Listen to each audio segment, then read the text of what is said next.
Hola, ¿qué tal, amigas, amigos televidentes en Extra Plus? Bienvenidos a esta edición de Adelante Nicaragua. Dice un pergamino, una hoja de papel ya amarillenta que se guarda en, no sé si es en el mismo Palacio Nacional de Guatemala, pero empieza diciendo así: Palacio Nacional de Guatemala, 15 septiembre de 1821.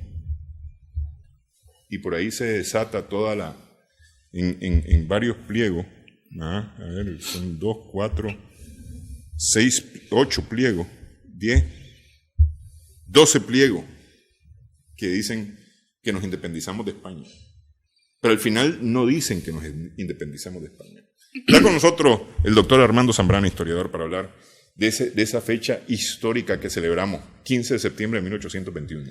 Bueno, en primer lugar, quiero agradecerte la oportunidad que me das para poder analizar de acuerdo a lo que he ido y lo que la historia a estas alturas es una relectura, es una interpretación más serena puedo dar.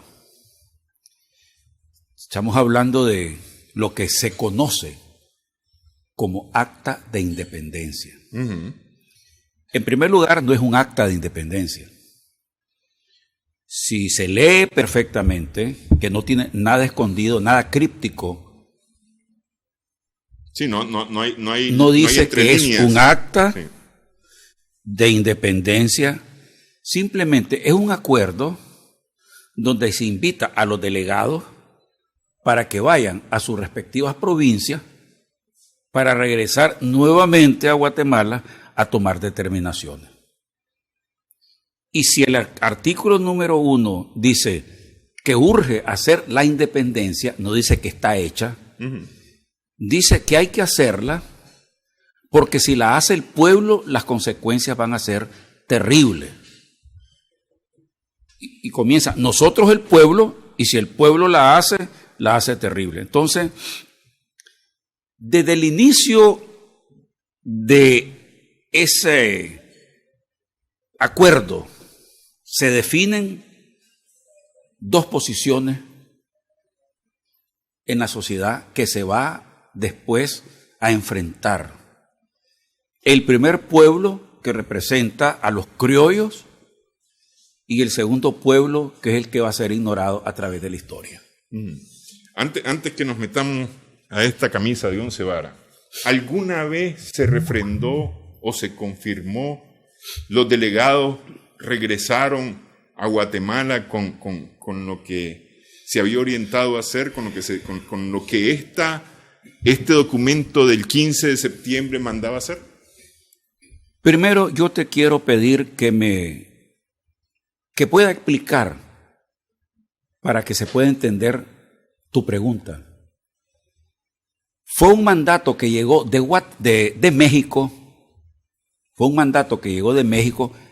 para que la Capitanía General de Guatemala se independizara.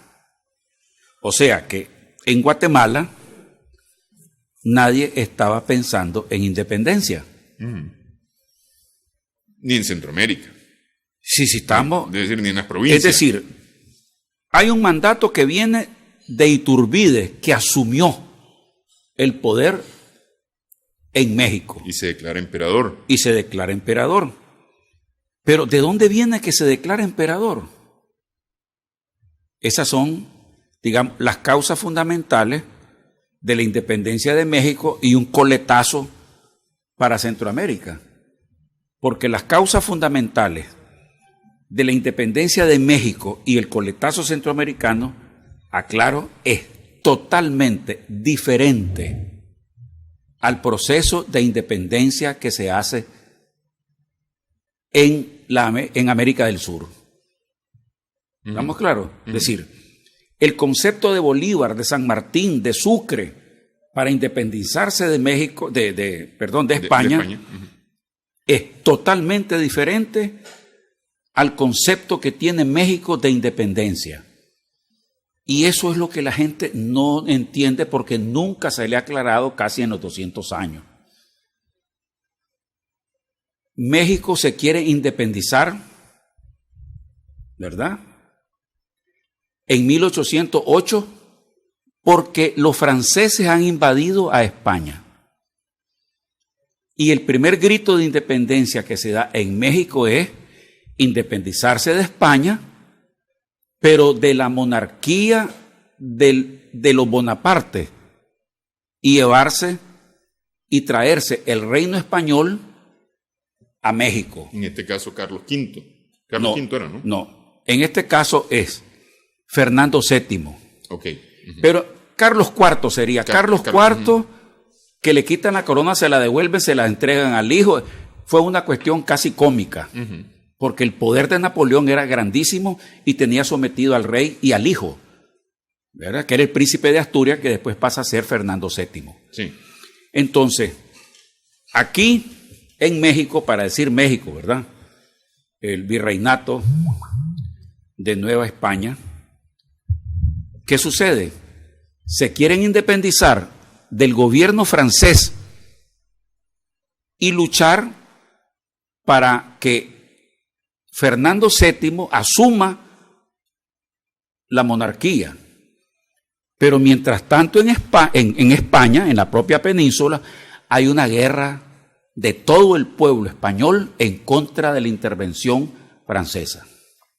Bien, cuando los franceses salen de España a balazos, entonces retorna el rey. Pero en ese espacio hay una agrupación de personas que hacen diferentes gobiernos civiles y se forma uno central. Se forma uno central que es el que va a manejar los nexos con los que están a favor de que regrese el rey a España. Esa gente tenía una visión, algo así, con un liberalismo, digamos, a la española, un liberalismo católico con monarquía, que eso nada tenía que ver con un liberalismo francés, tampoco con el inglés anterior, tampoco con el liberalismo de los Estados Unidos. Era un liberalismo muy español, muy católico y muy monarquista. Que por supuesto nada tenía que ver con sí, ser republicano. pero había una cuestión ahí que los principios fundamentales de libertad, de democracia, ahí circulaban. Una vez que el rey regresa, aquí en México se aplacan las luchas, pero digo aplacan, porque hay gente que una vez que se levantó en armas dice, bueno, ¿y ahora para qué la voy a soltar? Yo quiero la independencia total, dijeron un grupo. Y otros, no, si lo que queremos es la independencia del gobierno que ya se fue. Eso se calmó. Cuando el rey Fernando VII comienza a encarcelar, matar, fusilar a toda la gente que le apoyó, bueno, se da una revolución militar de un coronel de apellido Riego. Riego avanza hasta Madrid y los militares que están apoyando al rey le dicen, señor, no lo podemos defender, es demasiado. Usted tiene que aceptar la Constitución, porque la Constitución que habían hecho los españoles era una Constitución donde le quitaba poder al rey. Y él volvió con el absolutismo y dice, bueno, si no me van a defender y voy a capitular, acepto la Constitución liberal de Cádiz. Se vuelve a levantar la gente en México. Comienza otra vez el pleito. ¿Para qué? Para traerse al rey Fernando VII a que gobernara en México.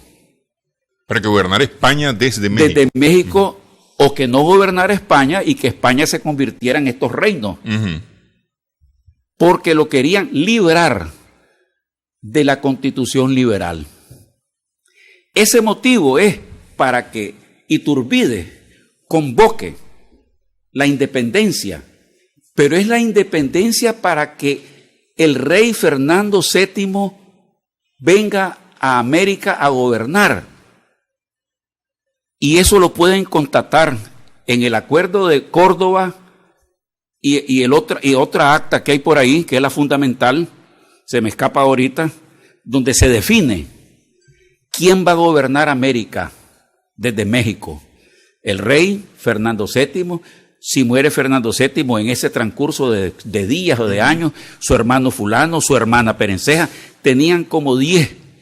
Sucesión. La sucesión. Ajá. Entonces, cuando se habla aquí de la independencia, se habla del mandato que da, que envía, que exige Iturbide para independizarnos de la península, no de la monarquía, porque si usted lee, dice del gobierno español, no dice de la monarquía. El acta dice del gobierno español, o sea, del gobierno liberal de Cádiz, no dice de la monarquía. Entonces, el acta, cuando se reúne la gente para llegar a ese acuerdo, no es legal. A esto más, no llegó la gente que debió haber sido convocada, no se avisó a Nicaragua, los ticos no mandaron porque dependían de Nicaragua, no enviaron gente, tampoco Nicaragua envió gente, faltó gente de El Salvador, faltó gente de Honduras, y en la famosa acta de independencia la conformaron militares y parte de los sacerdotes y algunos funcionarios de gobierno. Eso lo hicieron, o sea, es ilegal, era ilegal, ilícita y, como dice alguien por ahí, e inexistente. Es decir, a ver, en la legal no había quórum para hacer no había sesión. quórum, ni los que representaban correspondía, muchos de ellos no debían de haber estado. Okay. Vamos a hacer una primera pausa en esta edición y vamos a seguir hablando acerca de esa independencia que celebramos el 15 de septiembre, ya pronto 200 años.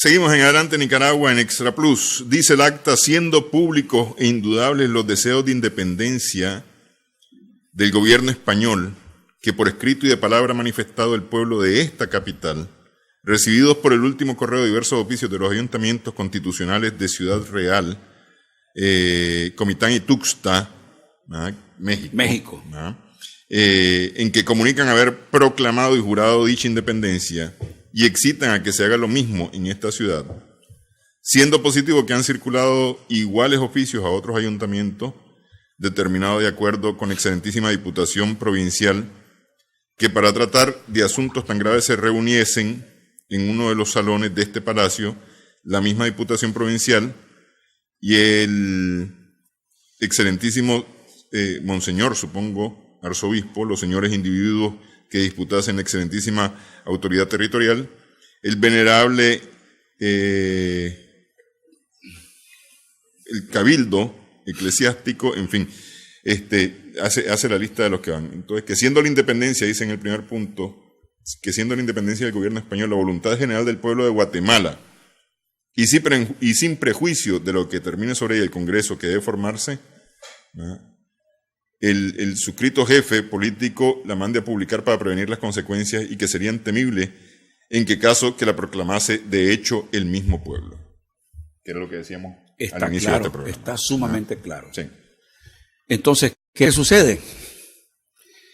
Esos delegados estaban conscientes de que había que independizarse del gobierno español, no de la corona española. Sí. ¿Verdad? Que es lo que en teoría nosotros celebramos, la independencia de la corona. Sí, en teoría. Sí. Sí. Porque nos han mentido 198 años. Nos han mentido 198 años. O no la hemos leído bien. O no han interpretado, pero yo no creo que no. Se han habido hombres brillantes a través de la historia. Lo que pasa es que ni los gobiernos revolucionarios que han habido en 2 revoluciones han querido cambiar la historia. No les ha interesado. Hay que siga todo. Eso hay que decirlo. Cuando los muchachitos, y que nos tocó a todos nosotros, le tocó a mi abuela, le tocó a mi papá, me tocó a mí, le tocó a mis hijos, le tocó a todos ustedes, celebrar a un señor con unos anteojos chiquitos, una gorguera, y que de acuerdo a la vestimenta que usaban, era un currutaco. Así le decían a ese tipo de hombres que usaban ese tipo de ropa como la usaba don Miguel de la Reinaga.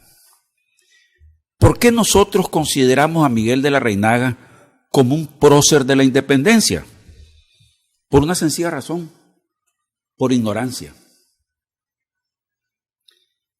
En abril de 1821 llegó Miguel de la Reinaga de España a Guatemala. Llevaba un documento firmado por el rey para que le dieran trabajo en la capitanía, pero no con salario de la corona española o, por decirlo así, de la península, sino que le buscaran los recursos que llegaran de México o que se los proveyeran allí en Guatemala. Cuando él, como funcionario público, entra a la discusión de si se independizan o no del gobierno español, claro que él quiere que nos independicemos del gobierno español, porque lo que está defendiendo es a su rey. Él quiere que nos independicemos del gobierno español, pero no de la corona. Él no está. Y hay ahí todavía un cuento muy bonito que nos dicen los historiadores. Uno fue el que dijo eso. El brillante discurso, que nadie sabe cuál es. Que nadie hizo mención ni en aquella época, menos que conozcamos hoy. Porque lo que ha sucedido es que a don Miguel de la Reinaga había que crearle el áurea, una aureola de prócer, porque no teníamos ninguno. Hay que crear próceres. Don Miguel de la Reinaga no defendió la independencia de Centroamérica, de la monarquía, sino que defendió la independencia del gobierno español para que viniera el monarca a gobernar en México. Una vez que se da todo eso, ¿verdad? Y que viene la información a Nicaragua. El que gobernaba Nicaragua militar, política y eclesiásticamente era el obispo. El obispo dice, un momentito, dice, ¿qué es eso de independencia? Dice, yo lo que supe es que hay un acto tumultuario, dice. Porque le llegó información que hubo gente que la llevaron ahí, que la recogieron de los barrios de Guatemala para que llegaran a gritar la independencia. Pues gente que no sabía ni de qué se trataba. Recibieron dinero y comenzaron a gritar. Eso está escrito, eso es histórico, ¿verdad? Eso es histórico. Y dijo el obispo de aquí, no, dice, vamos a ver, dice, hasta que se aclaren los nublados del día. Y firmaron un acta que se llama aquí en Nicaragua el acto de los nublados, ¿verdad? Cuando llega la información al obispo, que era monarquista, por supuesto que era monarquista. Claro, dependía de la corona. Exacto. Católica, española. De todo. Claro, sí. Y no le podemos pedir otra cosa. Sí. Cuando llega la información con los acuerdos que hay en México, entonces dice, pues sí, tiene que haber independencia. Porque entendió que la monarquía continuaba. Por eso es que acepta que se juramente la independencia, porque es del gobierno y no de la corona. ¿Qué tiempo ha pasado el 15 de septiembre de esa? Bueno, estamos hablando de que pasaron como 30 días de esa época. Y ahí están los datos. Ahí están. Porque el acta de los nublados... Esa época, 15 días después.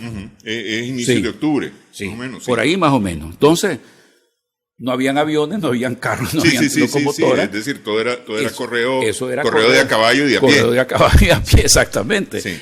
Entonces, cuando se da cuenta de que es sustentar al rey en América, él lo aprueba. ¿Qué pasa? Se nombra a los que solicitan y se envían a Guatemala para cumplir el acuerdo del 15 de septiembre. Pero ahora se presenta otra cosa. En esos días se habla de que hay que anexarse a México. Sí. ¿Verdad? Y vienen los discursos, las cartas, que El Salvador no está de acuerdo, Honduras no está de acuerdo. En Nicaragua el que no está de acuerdo es el coronel Ordóñez, Cleto Ordóñez. Y se comienza a crear una situación difícil con la que no contaban. Porque una vez, este es un problema sociológico, una vez que vos abrís una brecha ideológica, esa toma diversos cursos. Entonces dicen, si nos vamos a independizar, pues que sea total. Entonces se dio el primer levantamiento a los 15 días en León y que no lo registra la historia oficial. El alcalde de Sutiaba, con los estudiantes de medicina, con los estudiantes de derecho y con el pueblo, se toman los cuarteles y se da un combate en León en contra de la resolución. Y eso no está registrado. Está registrado, pero no se presenta. Hay un historiador que por ahí dice, esta fue la primera acción de los estudiantes, minimizando la acción. No era de los estudiantes, era del pueblo, porque hasta hicieron panfletos para decir, exigimos la independencia absoluta. Queremos libertad, fraternidad, es decir, se manifieste de alguna forma una ideología liberal, aunque no fuera, digamos, en su totalidad, porque aquí no habían condiciones para liberalismo. Pero eso se dio. Ok, pero es que para poder entender esta parte, porque es decir, independencia total. Estamos claros que la independencia declarada en Guatemala, o el anuncio hecho en Guatemala el 15 de septiembre, tiene como fin y objeto seguir siendo parte de la corona. Exacto. Estableciéndose en México la corona. Y nada que ver con el gobierno peninsular, liberal, digamos. Sí, peninsular.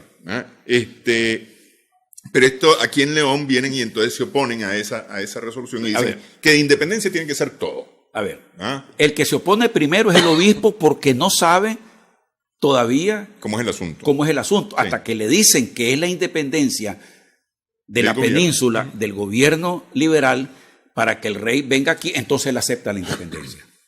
Correcto. Pero a lo que voy es a lo siguiente, para poderlo entender. ¿Quiénes son esos que se reúnen? Porque, es decir, ellos dicen el pueblo de Guatemala, porque hay que prever lo que el pueblo puede hacer. A ver, los que se reúnen son funcionarios de gobierno. Que estamos hablando de españoles y criollos. Estamos hablando de españoles peninsulares porque el gobierno, los gobiernos de provincias no eran de criollos, eran de peninsulares. El gobierno, la monarquía, se aseguraba la fidelidad manteniendo en sus diversos reinos, porque estos eran reinos, en sus diversos reinos, solamente como funcionarios a los peninsulares. Se reúnen los peninsulares. ¿O vos crees que hubieran querido la independencia de los peninsulares? No. Ellos querían la independencia, pero para que su rey estuviera aquí. Y otra gente, pues, que tenía funciones menores, esa es la que se reúne. Los que llegan de aquí, delegados, son los que ya tienen otra tendencia, ya van a ser criollos, porque son asuntos políticos de otra naturaleza que los envían. Son cargos menores. Y así es que comienzan a desplazar en el tiempo, a desplazar a los peninsulares, los criollos. Y ahí es donde viene la división después, que los criollos van a optar una opción republicana, más liberal, y los peninsulares, una vez que ya no hay nada que hacer, que se logra la independencia total, ellos se quedan con un republicanismo que se va a llamar después conservador. Es decir, una república que se maneje como una monarquía y una república que se maneje con libertades en la otra parte. ¿Quiénes fueron más fieles a un principio de independencia verdadera? Los salvadoreños y los hondureños. Por eso es de que días después, días, envía tropas, el imperio mexicano envía tropas a Centroamérica. Llegaron hasta Olancho y combatieron en El Salvador. Porque también anexarse a México fue otra trampa. Sí. Ok.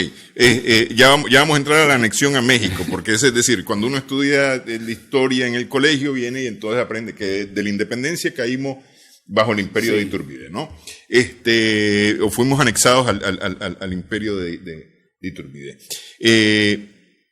Hubo en algún momento, en los meses siguientes, una verdadera ruptura con la corona, no solamente con el gobierno peninsular. Bueno, decirlo así de una manera tajante es como difícil, porque fueron días de nublado, como diríamos, que la gente se quedó. Bueno, ¿quién es la gente? A los de Sutiaba, a la gente que vivía en el monte aquí, eso no le interesaba.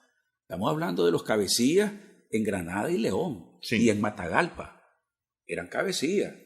A eso sí les interesaba qué iba a suceder, ¿verdad? Con la anexión ya queda claro. O sea, hay un espacio en que no sabes qué sucede. Solo sabes que hay una independencia. Con la anexión, cuando llega la gente y se hace la votación, y que hay trampas en la votación para anexarse forzosamente a México, porque también amenaza el imperio mexicano a Centroamérica. ¿Qué se iban a defender esto, hombre? ¿Qué se iban a defender? Nada, iban a defender. ¿Qué importancia tenía la Capitanía General de Guatemala? La importancia te la voy a decir de una manera tan sencilla. En los primeros meses, México se llevó de aquí todo lo que podía. Y ahí vino el descontento, que nos anexamos para que nos quiten lo que tenemos. Comenzó a exigir dinero México. No, pero pregunto, para la corona española, ¿qué importancia tenía la Capitanía? Eran territorios, por eso es que aquí no hubo combates, no hubo nada, porque siempre fueron provincias que no tenían ni las 4 estaciones para que pudieran venir europeos a pasarse su invierno, a pasarse un otoño. Aquí o llovía o no llovía. Sí. Eso tiene que ver mucho las regiones geográficas. En México sí, y en América del Sur mucho más. Por eso es que la gente, esos países prosperaron más, porque hubo más migración europea. ¿Aquí qué? Vaca, caballo, maíz, nada. No tenía importancia económica, no era importancia económica. Es decir, aquí lo que había era tierra para pastizales y para sembrar. Exactamente. Para entonces, semillas. El asunto era tal vez anexarse por cuestiones territoriales, la grandeza territorial, y sacar plata de lo poco que había, Que era el principal interés de México, de Iturbide. Pues. Pero quiero que sepan lo siguiente, los televidentes. El 16 de septiembre de 1821 se está haciendo un comunicado para todo Centroamérica, principalmente para Guatemala, que el que se oponga a la independencia caerá preso y se le va a aplicar la ley incluso hasta la muerte. Y quien, por ejemplo, dice ahí el comunicado, el que ampare a uno que no quiera la Constitución va preso, el que le dé de comer va preso. Es decir, se desató una persecución terrible contra todas aquellas personas que no aceptaban esa independencia, porque sabían que habían otros que querían otra. Que era la total. Que era la total. Que era la total. Que es el caso de León. Sí, porque dice ahí, porque aquí no ha cambiado nada, dice. Y lo dice ese otro documento, el del 16 de septiembre. Aquí no ha cambiado nada. O sea, las leyes serán los mismos, seguiremos rigiéndonos por todo. Aquí no hay república, aquí no hay nada. Esto es lo mismo. Eso está bien claro. Lo que pasa es que esos documentos que deberían de leerlos en secundaria no se lee. Es decir, la Capitanía General continúa siendo Capitanía General y las provincias continúan siendo provincias, y las leyes siguen siendo las mismas y te vas a someter a esas leyes y se acabó y todo. el rey sigue siendo el mismo. Y el rey sigue siendo el rey. Se le debe la pleitesía total. Exactamente. Sí. Cuando se da el conflicto dentro de México, que gana una parte que destrona al ¿cómo se llama? A Iturbide. A Iturbide. Paralelamente, un poco anterior así, se da que por cuestiones técnicas vamos a denominar un poco así como el virrey, pero ya no tenía el cargo de virrey, si era un capitán de provincia, pero etcétera. Le manda a decir a Fernando VII, miren, aquí no hay nada que hacer. Aquí lo que hay que hacer es dejar a esta gente en paz. Y el rey, Fernando VII, desconoce esa carta porque le dice, ¿y quién autoriza a usted a aceptar un arreglo o a entrar en un arreglo si yo no lo he autorizado? Pero eso quedó en el aire. Al final las fuerzas mexicanas se impusieron porque México tenía una característica. Ya se estaba formando un espíritu mexicano, se estaba formando una burguesía mexicana y eso fortalece a los pueblos. Es decir, los pueblos que buscan su identidad o que van en busca de su identidad.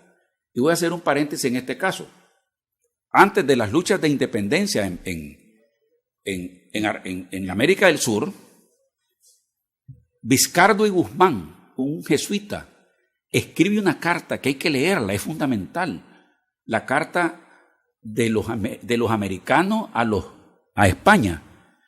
A partir, él se siente americano, dice, nada tenemos que ver con España. Y él es español peninsular. Y él es español peninsular. Ajá. No, él nace aquí, nace en América. Ya es un criollo. Dice, es un criollo, nada tenemos que ver. Ella nos debe a nosotros porque nos ha explotado, se ha llevado todo, nos paga lo que le da la gana. Ese no era el pensamiento mexicano. México se queja por la desamortización, que era agarrar toda la plata de los mexicanos para pagar las deudas de la monarquía española que había contraído con las guerras con Inglaterra y con las guerras con Francia, y también por el dinero que dieron los españoles para que los Estados Unidos, óiganlo bien, para que los Estados Unidos se independizaran. Los españoles dieron millones de oro, peso oro, para que los Estados Unidos se independizaran. Y ahí viene el problema entre Inglaterra y España.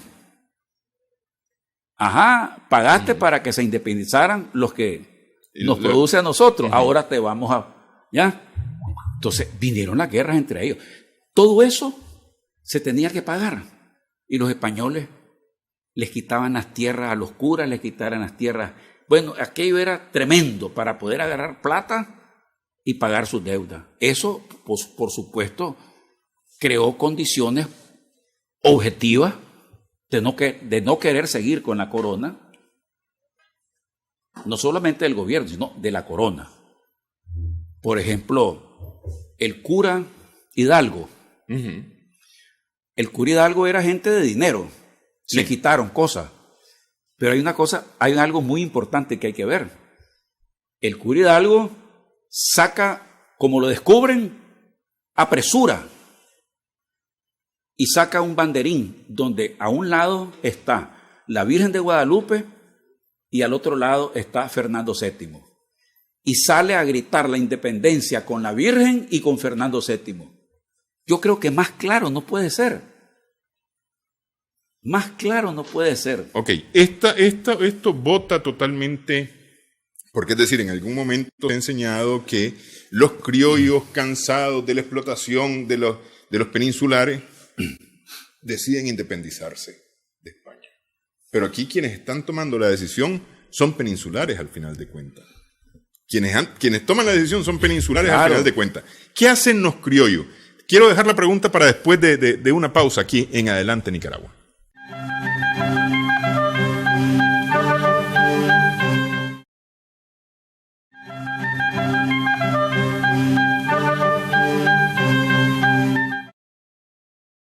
Nicaragua en Extra Plus. Conversamos acerca del acta de independencia del 15 de septiembre, que es lo que nosotros celebramos hace casi 200 años en Centroamérica y en Nicaragua en estos días. Ok, son los peninsulares, los españoles peninsulares, que son los que tienen el mando. Exacto. Los que deciden hacer un acta de independencia, ya dejamos claro, del gobierno y no de la corona española. ¿Ah? ¿Qué hacen los criollos? Primero, había un gobierno peninsular y había un gobierno criollo, que era el ayuntamiento, que siempre se enfrentó con el gobierno peninsular en esos días. Por la ausencia de rey, unos propusieron y se dieron golpes de Estado, mataron a algunos para que no pensaran que podían hacerse otra cosa. El vacatius regi, o sea, hay una vacante de rey y tenemos que asumir nosotros, dijeron los peninsulares, el gobierno. Y dijeron los criollos, no, dice, mejor hagamos una asamblea donde estemos todos. Y al decir eso, los peninsulares mataron a gente. Mataron, oiga bien, mataron, porque eso no se podía dar. Que eso era subversivo. Entonces, ¿qué pasa? Cuando asume la beligerancia como monarca absoluto de México, Iturbide, y de Centroamérica. Exactamente, todo proceso revolucionario de cualquier naturaleza, de cualquier ideología, es como un témpano de hielo. Usted ve lo que sobresale después de la superficie del agua, pero abajo están todas las pasiones que ni conoce y andan buscando cauces. Eso pasa cuando se dan los tumultos adecuados con Antonio de Santana y todo eso para derrocar a Iturbide, es donde asume el poder el criollo, que es el aristócrata criollo y que es el capitalista criollo y que es el burgués criollo, para asumir. Ya no hay vinculación con España. Se rompe totalmente. A ver, normalmente el encomendado, es decir, el que tenía una encomienda era el peninsular. Sí. ¿El criollo tenía encomienda? No. Es que eso ya había pasado. Ya las encomiendas habían terminado en el siglo XVI. Pero de alguna manera son dueños de propiedad. Claro, ellos son dueños de propiedad. También los criollos son dueños de propiedades. ¿Ya? Son dueños de propiedades. Y además que estos guachipines, con franqueza, la crueldad del cura Hidalgo no tuvo límite. Mandaba a las turbas armadas a matar a los españoles, y gente que no le había hecho nada. Cometió unos asesinatos increíbles y que no los registra. La historia los registra, pero no se publicitan. ¿Y cuál era la idea? Es decir, ¿por qué matar a estos? ¿Porque estaban de acuerdo con el gobierno peninsular? Es que lo que pasa es que son procesos que no les encontramos ni pies ni cabeza, porque en América Latina la gente hace lo que le pega la gana y vos no le entendés. Porque cuando se reúne con Morelos, que es el otro cura, que va a liberar la parte del sur, los dos son sacerdotes, los dos son jesuitas, pero los dos tienen conceptos diferentes de la independencia. Morelos quería la independencia total y este andaba con el estandarte, matando guachupines. Sí, no lo entendés. Y antes de que lo mataran, oí bien, se hacía llamar pedía tratamiento de rey, el cura Hidalgo, su Altísima, ¿sí? Pedía tratamiento de rey.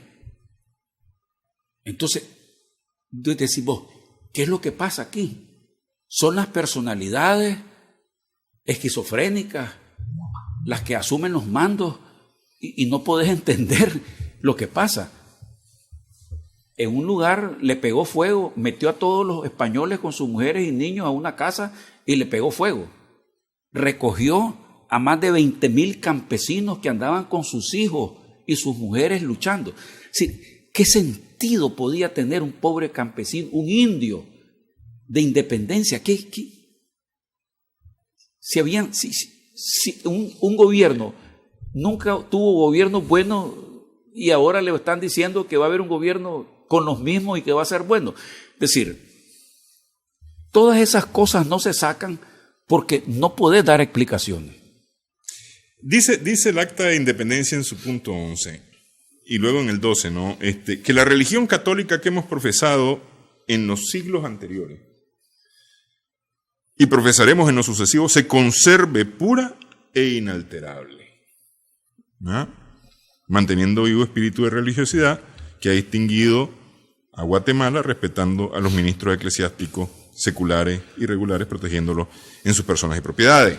Sí. Y dice en el punto 12, que se pase oficio a los dignos prelados de las comunidades religiosas para que, cooperando a luz y sosiego, que es la primera necesidad de los pueblos, cuando pasan de un gobierno a otro, dispongan que sus individuos exhorten a la fraternidad y concordia. Sí, pero eso viene desde Napoleón, porque cuando se da la Constitución napoleónica, que no es la de Cádiz, Napoleón le concede a España mantener el cristianismo católico. ¿Ya? Sí, la Constitución que impone Napoleón en España sostiene el catolicismo, contrario a la Constitución francesa, liberal. Sí. Le da esa concesión a los españoles. Y la Constitución de Cádiz recoge también eso, el espíritu español. Y es que nosotros tenemos que ver que España, la tradición del trono y la espada, la tradición de el combatiente Santiago, y hay una cantidad de luchas en España donde a los héroes se les ve como santos.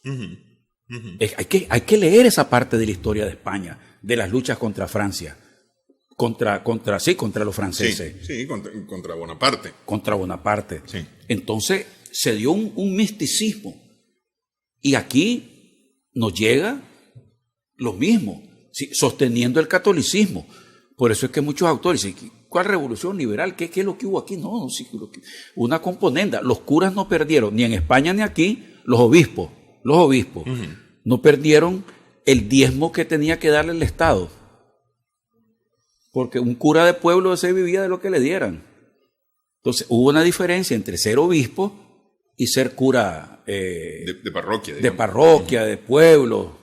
De aquí, por ejemplo, los curas que vivían en Niquinomo, en los pueblos namotivas, eran curas que hablaban lengua y podían, esos vivían de lo que les daban. Entonces, la iglesia lo que quiere en esos momentos es sostener sus beneficios. Y como ellos son los que redactaron, ellos se los recetan. Sí. Después va a haber problemas cuando ya asumen otro gobierno, después de la salida de México, que se fueron alegres a México y regresaron tristes, porque ya no tenían ni a México ni a España. Sí. Y comenzaron a crear entonces la república. Es decir, ¿qué hacemos ahora? Nunca fueron estados. Sí, fueron provincias todo el tiempo, una capitanía general. Los criollos que no sabían qué hacer. Sí. Comenzaron a gobernar a Nicaragua como se gobernaban las haciendas. Entonces, ese proceso de 1821 hasta la Guerra Nacional es un proceso de aprendizaje, de muerte, crímenes y todo, Porque como no se dio una independencia nacida verdaderamente de la necesidad de independencia, con principios fundamentales, con un proyecto de pueblo, cada quien quería hacer lo que creía que debía de hacerse.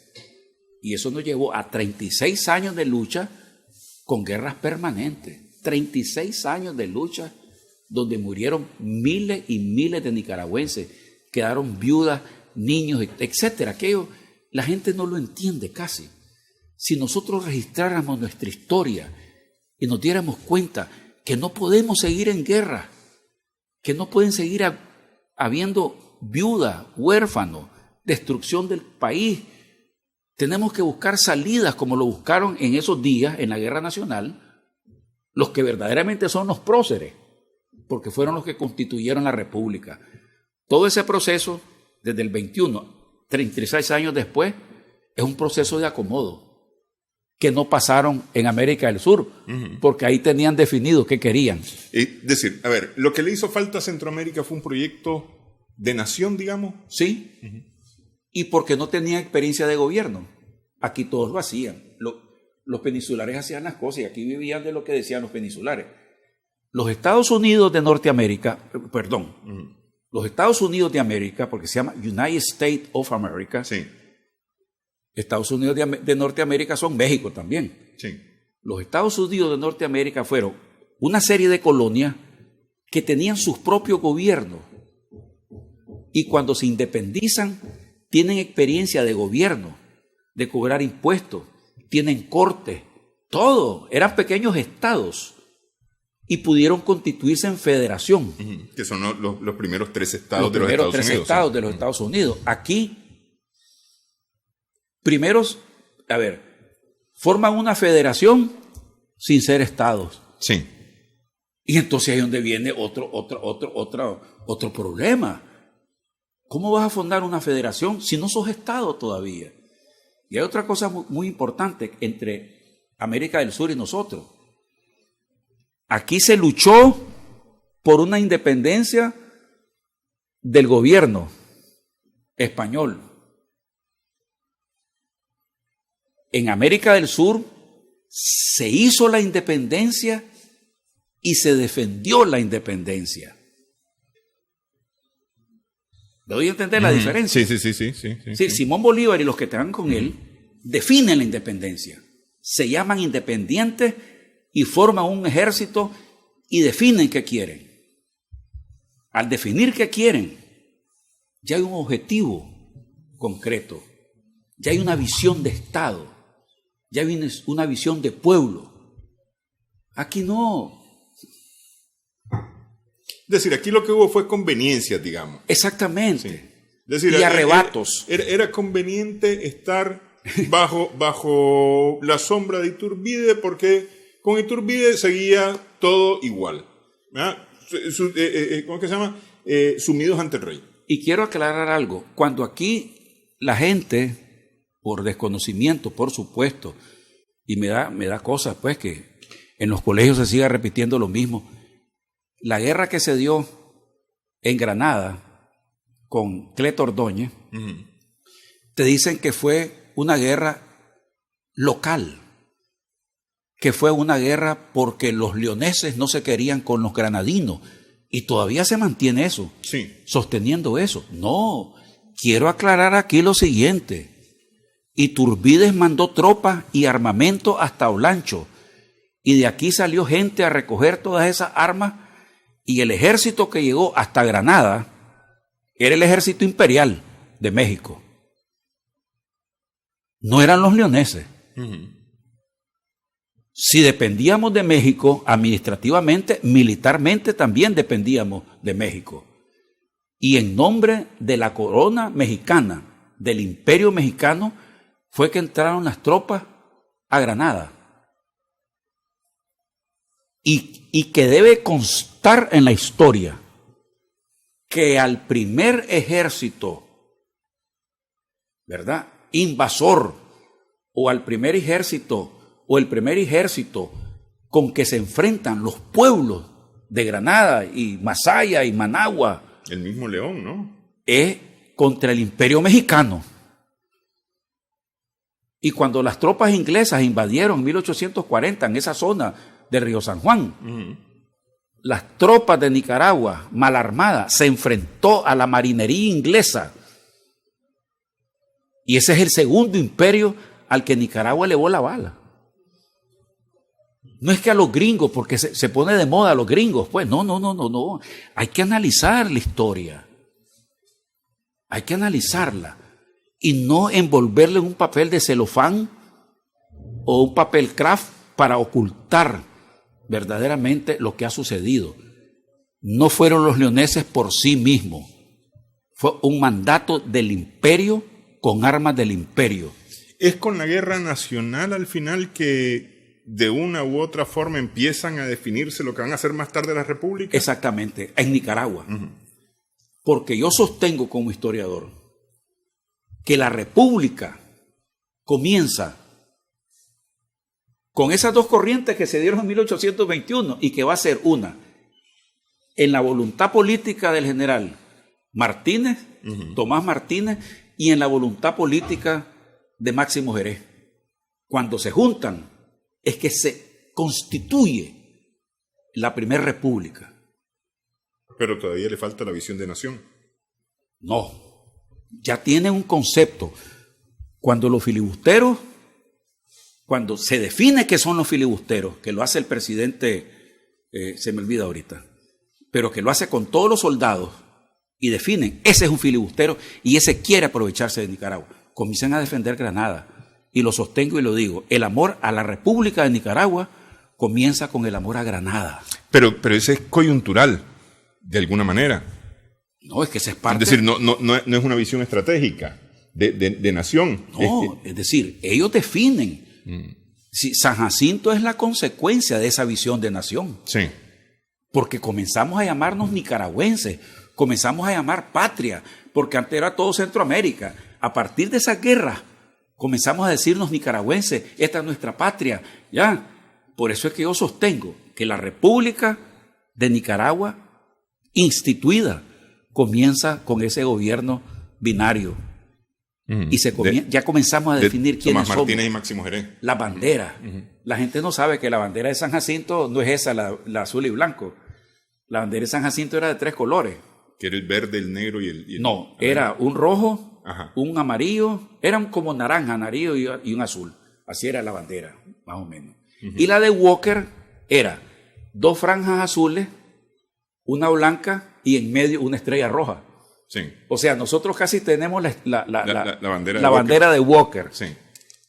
Pero bueno, casi todos los centroamericanos, pues. Sí, porque al final, pues, la bandera de Nicaragua no representa eso, porque hay un principio lógico que quiero decirlo. No hay que considerar como iguales las cosas que son distintas. Así es. Sí. Aquella puede ser una bandera azul y blanco y esta igual, azul y blanco, pero son distintas en sus conceptos y en su creación. Así es. Bueno, quiero agradecerle esta platicada. Gracias por la oportunidad. De historia. En 1821, hace casi 200 años, celebramos un acta que al final no fue tal. Nunca fue tal. Ni nuestros héroes son de independencia, son los héroes. Pero bueno, empezó por lo menos el proceso de independencia. Exacto. Sí. 36 años de guerra. Sí. Gracias a nuestras amigas, amigos televidentes por su sintonía en esta edición de Adelante Nicaragua. Esperamos que el programa haya sido de provecho para usted.